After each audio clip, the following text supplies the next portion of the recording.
Hello, this is Craig, and welcome to the award-winning movie podcast. And this week we're swapping lights, cameras and action for Tails, Whiskers and Paws, because we're covering the award for Best Movie Pet. So, grab your dog, cuddle up next to your cat, or pull up a chair next to your goldfish, and enjoy the show. Take it away, Tom. Yeah, so Best Movie Pet, I tried to go fairly traditional. And I only have one that I consider hazy, but I don't really know what your guys' thoughts are on the pet situation. But I'm going to start for the classic. It's one that's come up on the pod before, one that somehow Craig inexplicably has no knowledge of, and it's Babe the Sheep Pig. Ah, yeah, on my list. I watched a bit of Babe today, yeah. Yeah. So the only thing is, he's my only contentious one, I think, where it's like, is he a pet? He's a working farm pig, although I suppose that comes later. So there's maybe a little bit of haziness there, but I think generally... He counts. He's close enough. Yeah, the thing that I was saying that makes it count is that his character arc is dependent on the relationship to his owner, Farmer Hoggett. So, because it culminates in the iconic "That'll do, pig" line. So, Wait, hold on. The farmer's name is Hoggett. Yeah, he's a pig farmer. Why wouldn't he be called Hoggett? Well, Babe is adorable as a pig. Like the pig, Yes. The actor pig is adorable, but they do the weird thing in Babe of having the animals talk. Yes. Using puppets and using, I guess, CGI at some points, especially with the dogs. It looks really weird. Yeah. But that's really creepy and kind of becoming like going down the uncanny valley kind of route of being weird. I do find it a little bit disturbing. I think it's fine maybe in the context of Babe to an extent, but now it's gone too far. It's like, like the Lion King remake, where they call them live action remakes, although despite the fact that they were entirely CGI. Yeah. And that looks creepy where they animate them to talk like humans. But I have quite a good anecdote about the Lion King movie. So when I worked at John Lewis, I worked with a couple of people. There's a guy I worked with who always works with me, and then a younger girl who works with us. And she was a really sweet girl, but she was a little bit dim. And she was like, yeah, I went to see the new Lion King at the weekend. She was talking to me about this. And she goes, yeah, have you seen the new Lion King? I was like, no, not seen it yet. And she's like, oh, I just thought it was amazing. Like, the story's the same as the old one, and it's like not as good. But I just thought it was incredible how they got those lions to do that. And I was like, what? And then she was like, yeah, it was great. Like, I didn't know that you could get lions to act like that. I thought that was just like dogs. I was like, what are you talking about? And it's just like, Matt told me they got the lions to do that, and then they just like CGI'd their faces a little bit, and I was like, what the fuck are you talking about? Well, I've had that when my parents have been watching TV, and I've gone, oh, there's quite good CGI in that, to be fair, for an advert of this walrus driving a boat for Virgin or whatever. And my mum went, yeah. What do you mean? I was like, what the fuck do you mean? She goes, oh, you're just a cynic. You don't believe in anything. What the fuck are you talking about? The bar for a cynic is really low these days, I guess. Yeah, people don't know what CGI is. Oh, God.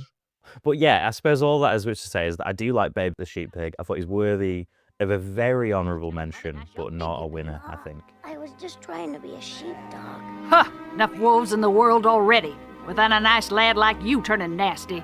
You haven't got it in you, young'un. I'm sorry I bit you. Are you all right? Well, I wouldn't call that a bite myself. You got teeth in that floppy mouth of yours or just gums? You see, ladies, a heart of gold. The reason I brought up the uncanny valley of the mouths moving is because this week I googled best pets, and one of the movies that came up that I hadn't seen, a lot of them kids movies, obviously, one of them was Homeward Bound. And in that they do something interesting, which is again a movie with anthropomorphized animals like talking, but they don't bother with the moving the lips. They just have voiceover, which kind of works and kind of doesn't. It's less creepy, but it is just Michael J. Fox talking while it has a shot of a dog, like which is just funny. I respect that way. I respect it. You know what film just popped into my head now? Do you remember a film called Cats and Dogs? Yes. I don't remember anything about it though. Yeah, it's got Jeff Goldblum in it. Yeah. And he has that one scene where he's trying to explain a football match to his son, or trying to make it seem like he understands football, and he calls the other team diddly squat, and he says it like a person who's never said words before. I don't know why that sticks out to me. Soccer tryout this afternoon. Nah, you don't have to. But here I come. Yeah, okay. Oh, good. Cool. Cool. Good. Okay. Oh, go, go, go. I'll be cheering for you. Our team is red hot. Your team ain't doodly squat. Toby's in it. Toby Maguire plays the main beagle. Oh. Toby Maguire's in it. Yeah, I had no idea about that. I found that this week watching a few of these like old like animal movies. They just have people in that I have no idea. 101 Dalmatians, Jeff Daniels is in it. I didn't know he was in it. The guy from Airplane is in Homeward Bound. I'm like, what?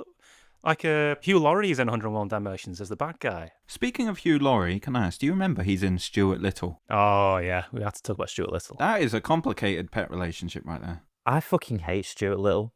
He gives off like a really bad vibe. I don't know how to explain that. And also I had a game of Stuart Little 3 on my PS2 when I was a child. There's a Stuart Little 3. I know they did too. I don't know if there is. I had a game that was Stuart Little 3. What would you do in a Stuart Little game? Any old shit. This is when they were just making games that were just anything. You flew around in a little toy plane like a mouse. I'm imagining it like GTA, but you're a mouse. That'd be pretty sick. Yeah, it's GTA, but you're really tiny and everybody else is really big. Get out of the fucking car! Yeah. That's my Stuart Little impression. Yeah. Oh, God. Well, and then there's another type of dog movie or animal movie, 101 Dalmatians. I watched that this week and I really enjoyed it. Just watching a dog be a dog doing dog things. It was great. Well, one of them is one of my honourable mentions. The mother dog, Perdita. Oh. It's a solid choice. Yeah. Good dogs. The most fertile dog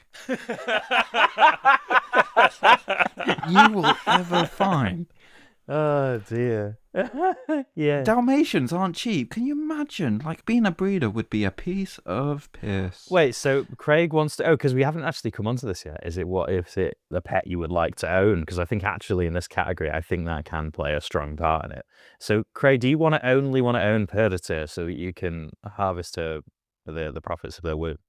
You know, the daddy dog is obviously a part of it. Good old Pongo.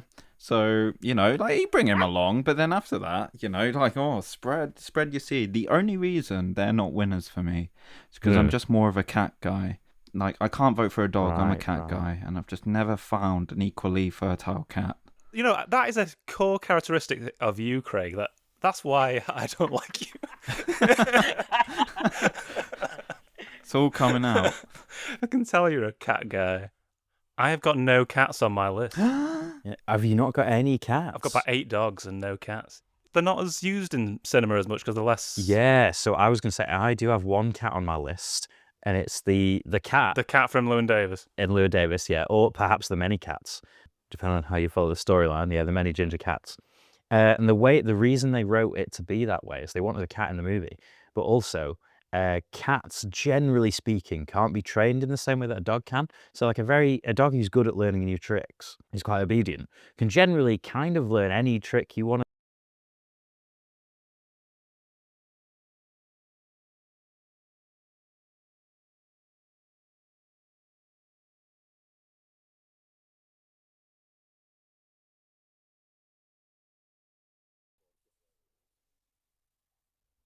to.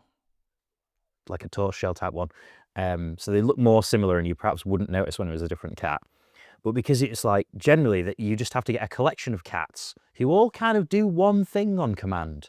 So they're like, right there, this is the cat who runs away when you go to get him. This is the cat who'll let you pick him up. This is the cat that'll do that. This is the cat who'll do that. So to have the storyline of one or perhaps more cats in Inside Llewyn Davis, they had to have like an army of fucking ginger cats just on standby. Because they're like, these little guys, they can't be tamed. You've just gotta let them fucking do it. The cat in that movie when it's looking out the subway is so adorable. That shot on the reflection. It is very adorable. Yeah. And it's one of those where it's like, it's not even plot important in any way. It's just sort of like, yeah, we got a really cute cat here. Let him have his moment. Let him have his hero shot. I haven't seen Inside Llewyn Davis since it came out, 13 years ago. So is there anything particular about this? I don't know, and I don't remember this film at all. Like, what is it about the cat? Is it just like really cute and? Yeah, he's cute and fuzzy. Yeah, he's it's good. It's important for the plot. And it's just a cute cat. Yeah. Just a vibe.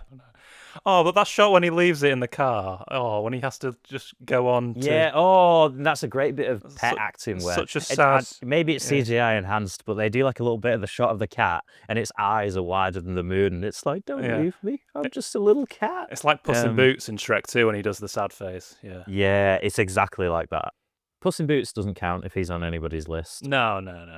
He's got too much autonomy. I don't think that you could consider him a pet. He'd have to be a friend. But pets could be friends too, but I don't think he counts. Well, I've got another one on my list that's not a dog or a cat. That might count. You probably won't let him count. But for a long while, Caesar is a pet in Rise of the Planet of the Apes. Oh, he is, but great leader of apes.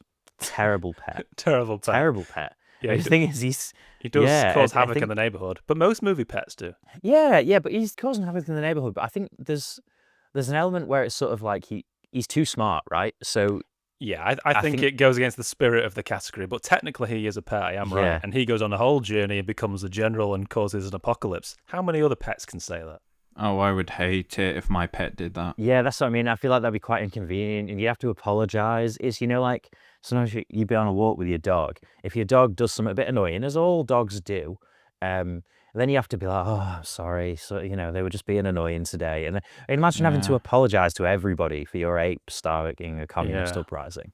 Someone bangs on your door and says, "Excuse me, your dog just led a militia." Oh, Yeah, I'm sorry. He's not trained. it's like, yeah, sorry.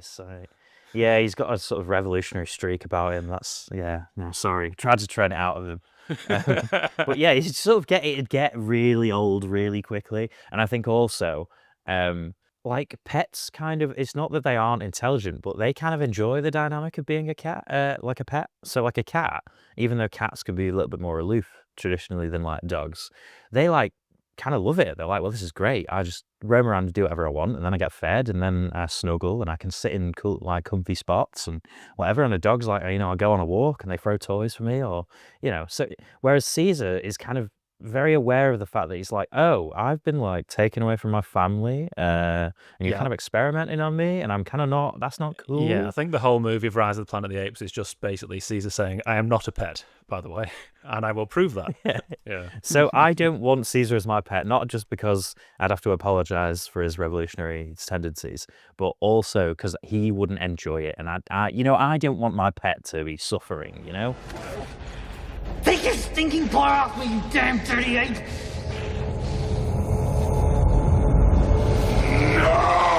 That is fair. Do you guys have any Yeah. that aren't dogs or cats? Well, I have one. I don't know. How do you guys feel about animated pets? Because You can go animated. yeah, I've never been a huge animal guy, and I found myself gravitating towards a lot of animated choices because animation gives you the chance to give the pet a little more character, I think, than you'd usually find in a lot of films, like especially ones that are voiced in English. Like I mentioned Mushu from Mulan a couple episodes ago, and I was kind of tempted, but he's not really a pet. No. And I also like flying horses with wings, and I was tempted to go with Buckbeak from Harry Potter, but I realised Pegasus from Hercules. Pegasus is good, yeah.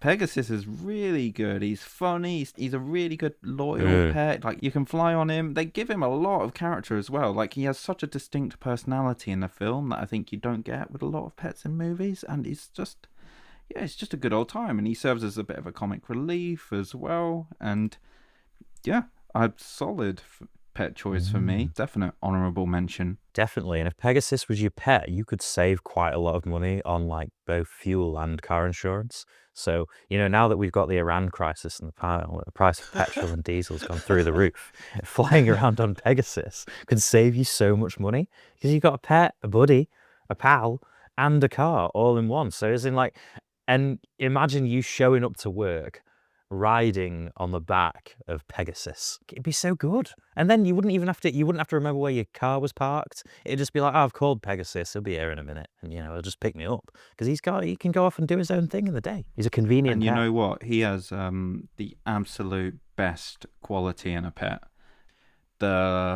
What's her name? Meg?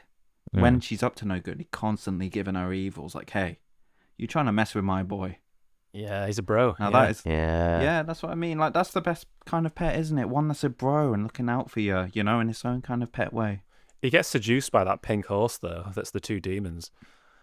Well, he's only human. I was about to say he's only human. He's not. He's not. He's a fired horse. Yeah, no, but to be fair, that makes him relatable in a way, doesn't it? Really. So Exactly. Pegasus is a good choice. I hadn't thought of that one.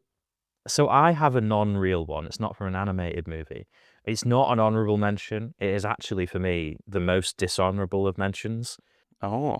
So you guys will both know him. I wonder what your opinion is on him as well. Is Gizmo from Gremlins? Oh, I want to mention Gremlins, but yeah, not because he's on my Yeah. list, just because he's a noteworthy pet. Yeah. Yeah, he's a noteworthy movie pet. You don't want him as a pet, though, do you? He's so fucking high maintenance. It's the rules, man. Yeah, don't get him It's wet. like, Don't feed right. him after midnight. Yeah, no, no bright lights. And I think, okay, there's rules and responsibilities with having any pet, but they're normally like a bit, they're not quite so hard and fast. It's like, for instance, dogs can't have chocolate, but sometimes something will happen. They'll have a tiny bit by accident. They'll survive. Maybe they're farting like a demon for the next 24 hours. My old dog ate an entire pack of chocolate chip cookies one time that he just got into on his own. He's quite a large dog, so I think the largeness of the dog offsets the amount of chocolate he ate, which was obviously very little in that. And he just farted for a little bit, but he was okay. He was fine. What a champ. What a champ. But he didn't then become a different creature that terrorized the city for a while just because I broke a rule a little bit. And the rules are so breakable. Like not getting wet, no food after midnight, and no bright lights. Okay, so no bright lights. Somebody turns the big light on by accident, and then you're in a world of shit. So, okay, that can happen easily. No getting wet, spill a drink. It's all happened. We all spilled a drink on our pet once, or like a little bit of a drink. I don't mean like absolutely dunking on your dog. And no food after midnight. Pets famously love treats. And what if they're begging for it and you didn't realise it was 1 minute past midnight? It's just awful. Then there's basically no upside outside of that. Gizmo is cute, though. Gizmo is cute and can drive that little car. He drives a little car around like Stuart Little. To be fair, that is the one thing I've always thought about pets, is that if they could drive... No, actually, no, I'm against driving the car because I hate Stuart Little. Stuart Little's car makes no sense. How does he operate it? Like, why does it have a functioning steering wheel within the car? It's a kid's movie, but I don't care. I'm still right. It's still wrong. Also, Gremlins is an absolute... It is a horror movie, but it's a really disturbing movie. Like, I thought of it as a kid's movie, but is it an 18? I assume it is. I think in the US it'd be rated R. It's a 15 in the UK. But it's not a kids movie, or not traditionally a kids movie. They put one of the evil ones in a blender and turn it on, and one in the microwave. That's the most horrifying thing I've ever seen in my life. It is. You know what else is horrifying? Just the gremlins themselves. They like the one with the little mohawk, and he's got like well, they're evil gremlins. They are evil gremlins. But even Gizmo himself, his ears look like bat wings, and his head is too wide. Sorry, fans of Gremlins and Gizmo. I hate him for basically no reason. It'd be a strange relationship having a gremlin as a pet, wouldn't it? Because they basically got like a split personality disorder. But no, if I only love a pet under a certain condition, it doesn't feel like an authentic relationship with a pet. It feels like I only like a well-kept gremlin. Well, Gizmo never becomes evil, does he? He's always around separately. I think... Yeah, he's all right for the most part, but I think it's just too high maintenance. I think it's too high maintenance to have a little Gizmo. What happened? He hates bright lights. There's some things I forgot to tell you guys, and they're really important. Number one, he hates bright lights. We know that, but you got to keep him out of the sunlight. Sunlight will kill him. Number two, keep him away from water. Don't give him any water to drink, and whatever you do, don't give him a bath. And probably the most important thing, don't ever feed him after midnight. Well, I've got another one that is a bit of a gremlin, animated again, and that is Stitch from Lilo and Stitch. Oh, yeah. Who is an absolute contender for the best movie pet. He's very cute as well. This is the thing, he's like a fancy pet, he's actually cute. Like Gizmo, he's a little bit disturbing to me, but Stitch is very cute. I want him. I feel like I wanted him as a pet, as a child. Oh, a bit of a dick, though. I don't know. He's kind of a dick. He's such a dick. But forget about owning the pet for a second. Lilo and Stitch is a great movie, and Stitch is a great character within it, causing absolute chaos. Yeah. And he goes on this arc to be like to find out family and all these nice things. And they thought it was unteachable. By the way, only the animated one. Fuck the live action. Not seen it. I just assume I hate it. It's still fundamentally an animated movie, but you know. Yeah, I assume I hate it with a severe passion. But the original Lilo and Stitch is like one of my top 10 movies of all time, I'm pretty sure. I absolutely love Lilo and Stitch. And Craig, I give you the task of watching it because you had never seen it. So what did you think?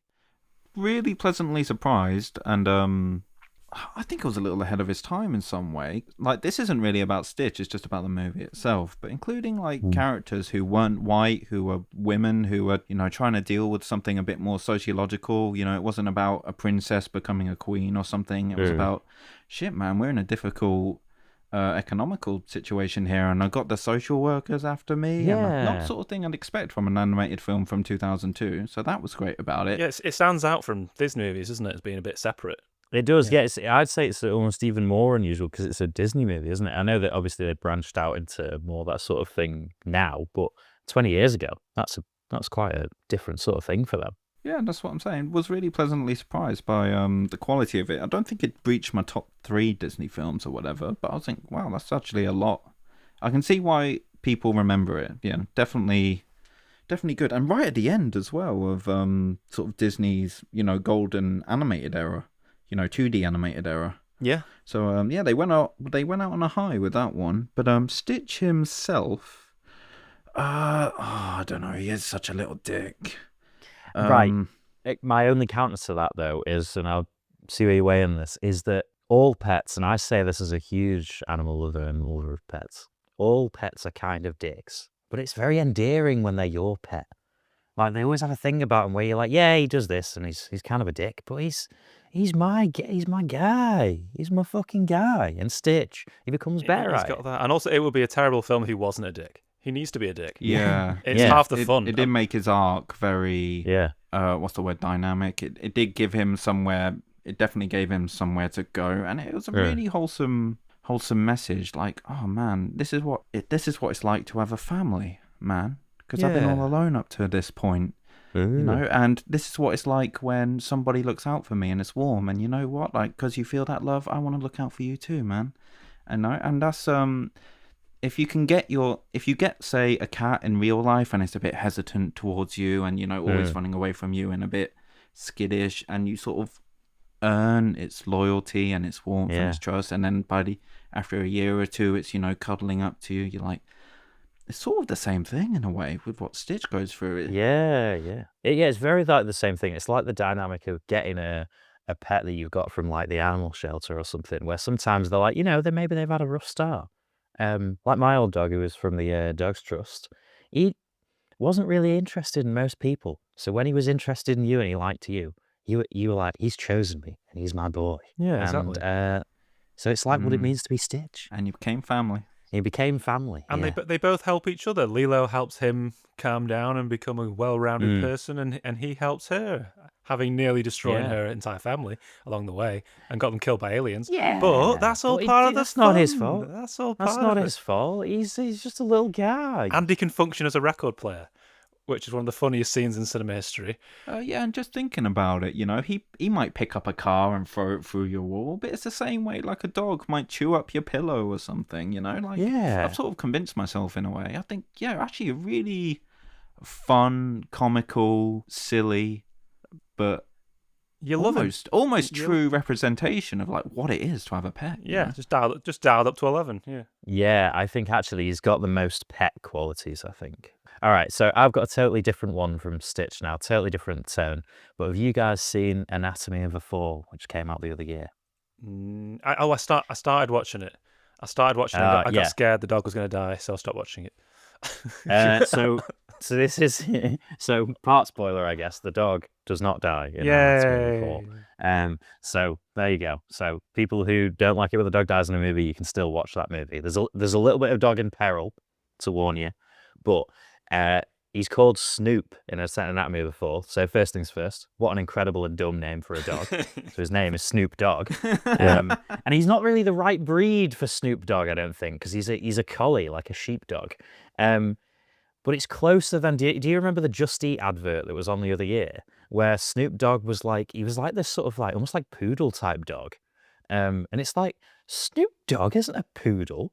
What kind of fucking, who thought of this? Who at the ad agency was like, yeah, we got Snoop Dogg. We'll make him a poodle. It's like, I've always thought of Snoop Dogg as, if he was going to be a dog, you would think he would be more like a Doberman, I suppose. What do you guys reckon about Snoop Dogg's dog breed? I don't know. He's got a lot of hairstyles, Snoop Dogg, and kind of see him as a poodle. He does. Really? I think, but a poodle seems too, not to sort of impress the spawn dogs, but it seems too effeminate for Snoop Dogg. Oh, poodles can be aggressive, very tough dogs. Yeah, they can, but I just feel like he would have been a Doberman, you know? Also like a lanky kind of dog. He's very skinny chap. Dobermans are quite lanky. Like they're strong, but they're lanky. That's kind of where I was going with it. So the lankies. Yeah, I'd be more. Yeah, so not like a Rottweiler. They're maybe too chunky for Snoop Dogg, but a Doberman. Maybe an Afghan hound. What dog would love to get high? Oh my god, Afghan hounds would be a great choice. An Afghan hound. Or a Saluki. I'd go with. I don't think an Afghan hound would be Snoop Dogg. There's definitely someone who would be an Afghan hound. I can't think of exactly who it would be. I nearly said Kurt Cobain, but that doesn't make any sense. Oh no, I can totally see that. Yeah. But yeah, I can sort of, long, you know, gorgeous you can hair. sort of see it, can't you? Yeah, long, gorgeous hair. Well-conditioned hair. Lovely. Yeah. You can see him playing some of the Nirvana hits. Anyway, we're getting off track here from Snoop Dogg. Not Snoop Dogg, the rapper, but Snoop, the dog in A Nightmare Before the Fall. Right, and so the reason I wanted to talk about him, he's a very cool-looking dog. He's got very sort of like suited to being a movie dog. Like he isn't just like a classic collie dog with his black and white. He's sort of like grey and white and has a sort of dotted pattern. He's got very piercing blue eyes. He's got quite an intense and inquisitive gaze. So it suits the sort of tone of the movie. I think that whenever I see a border collie when I'm walking my dog, I'm like, other dogs, you play with them. And I like border collies, don't get me wrong. But it seems like border collies are like playing at you. They're like, you will throw the ball, throw the fucking ball, and then they go get it. Whereas other dogs are like, oh, I throw the ball, cheers, mate. Oh. Yeah, they're very restless border collies, and I quite like them. I think they can be quite intense as a pet because they need quite a lot of going on. Like I was at a house party of someone's, just quite a low key sort of thing, and someone brought their dog who was a collie, and she was trying to get somebody to throw the ball for him, but it's inside in the evening. So what she did is when we were all stood in the room, she just picked up the ball and then threw it at the armchair. And then when it bounced off the armchair and went the other way, she picked it up and then did it again. So she just played fetch with herself in absence of anyone to do it with her. Oh. So they're really smart, but they're quite like, well, I'm not sitting down. Like, why would I do that? So they're workaholics. So Snoop doesn't look quite like a classic collie, but he's important to the movie, so the plot of the movie. So the child in the movie who discovers the body is blind, so the dog has to discover the body for him. That forms part of the case. And the climax is centered around a bit of incredible dog acting for the dog. So this is a bit where the dog comes in peril. And spoilers for anyone who hasn't seen it, if you don't want to know about it, and you can just skip this bit for 30 seconds. So there's a bit where the dog appears like it could be dying. He isn't. He's going to be okay, it's fine.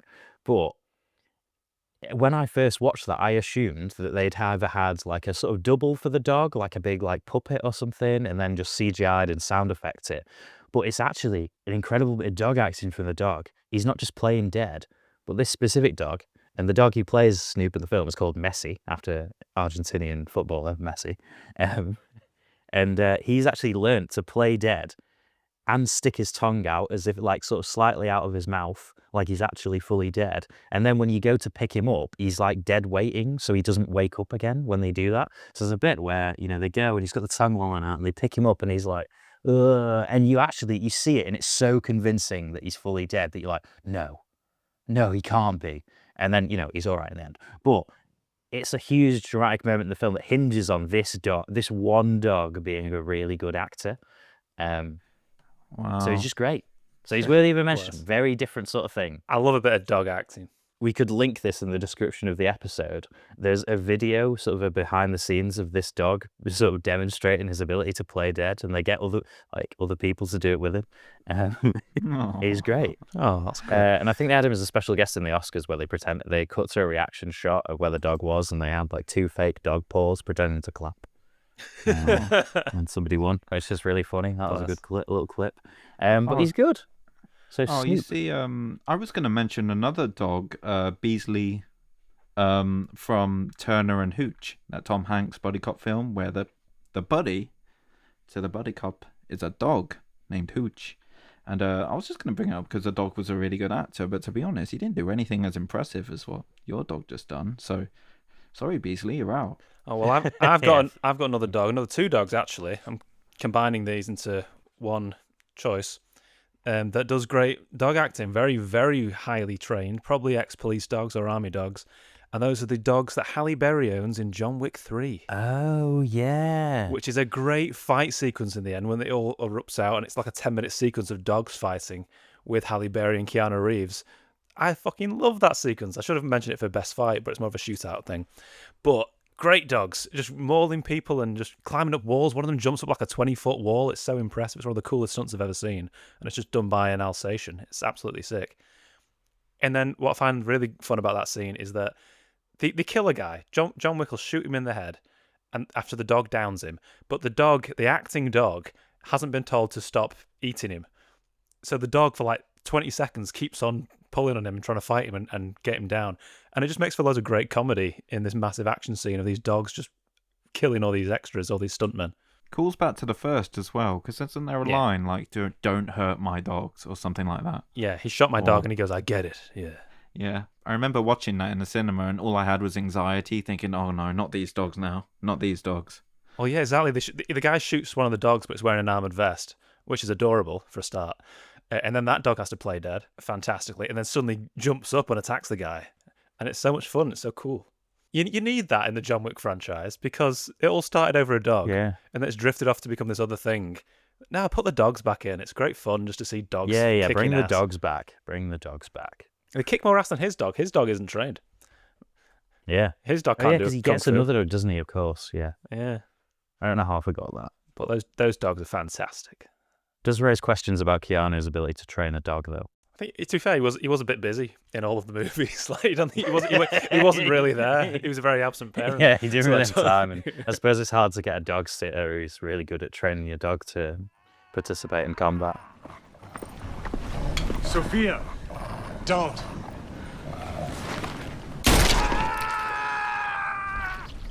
He shot my dog. I get it. We gotta go. Well, there's one more dog that does combat, I'll just mention, which is the dog in Once Upon a Time in Hollywood. Brad Pitt's dog, the Pitbull, that I thought also was a great addition to that movie.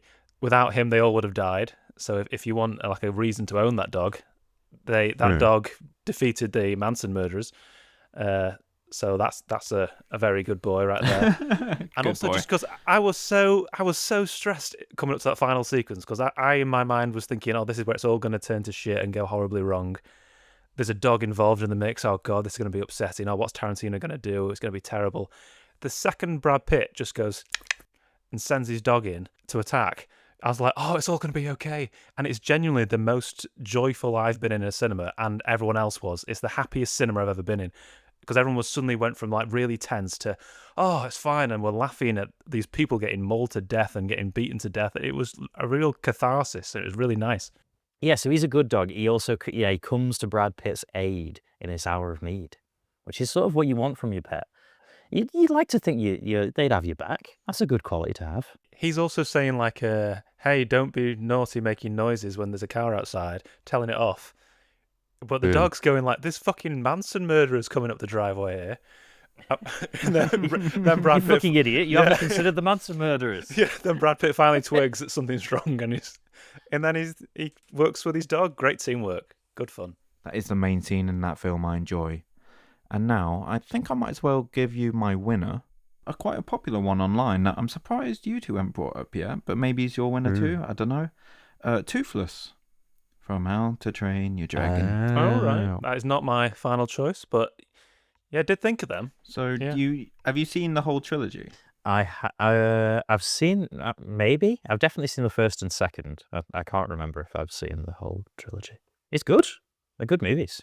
Because what you get from watching the whole trilogy together is that, spoiler alert, there's at the end of the third film, they basically have to go in their separate ways because he has to go be with other dragons, and But what you have is this, you've been on this journey with them and they've basically grown up together. And it's sort of reminiscent of how you have a pet as a teenager. It's with you for all your formative years, the highs, the lows, the tears, the laughs. And I think the relationship between Toothless and Hiccup, you know, it's sort of representative of that. The relationship you have with your pet when you're growing up and you have all these experiences with them. And, you know, there is a day where you do have to separate, sometimes for not very nice reasons, but you're like, you grow up with them and you have that attachment to them. And you know what? You never forget them.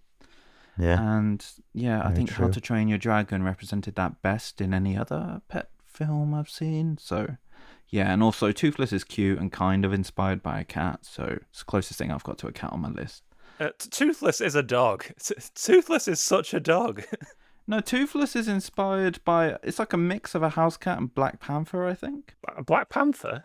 Let's see. Is Toothless a cat or a dog? Let's Google it.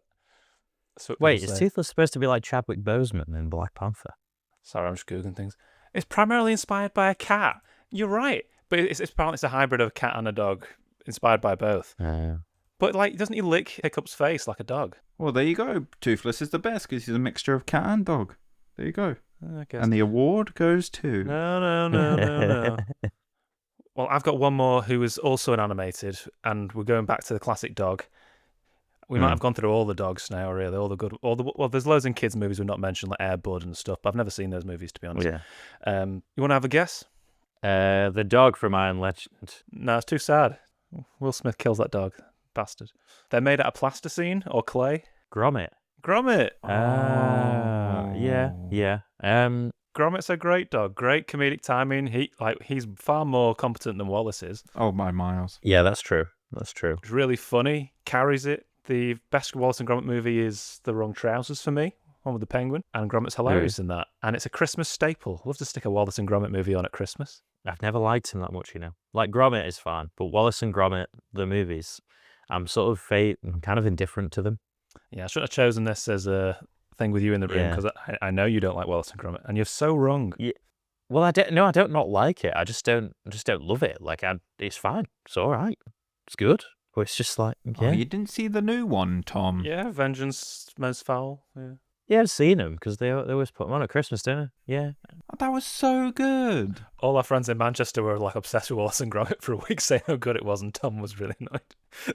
Well, the thing is, they actually got really heated because they were like, oh, "You said you hate him," and I was like, "I never said that. I just said that I wasn't that fussed by him, to be honest. That's the extent of it." Yeah. But people take that really personally. I don't know. How dare I you? just not bothered by him, I guess. It's one of the funniest animation moments in history to me when Feathers McGraw, the penguin, turns round having been caught by Gromit, and Gromit's there holding a rolling pin, smacking it in his hand, about to beat up a penguin, and then the penguin just draws a gun on Gromit. And you're like, holy shit, he's got a gun. And Gromit immediately just hands up against the wall like, holy shit. That just suddenly jumps up a notch. Great moment. I did consider Gromit. Like, Wallace and Gromit isn't really known outside the UK, innit? And I was trying to include stuff that was more worldly. I don't think so. It's so good. No. I think maybe a little bit of a rep in America, but outside of that, I'm not so sure. I think it is largely a British. I'd go to war to teach people about Wallace and Gromit. It's great.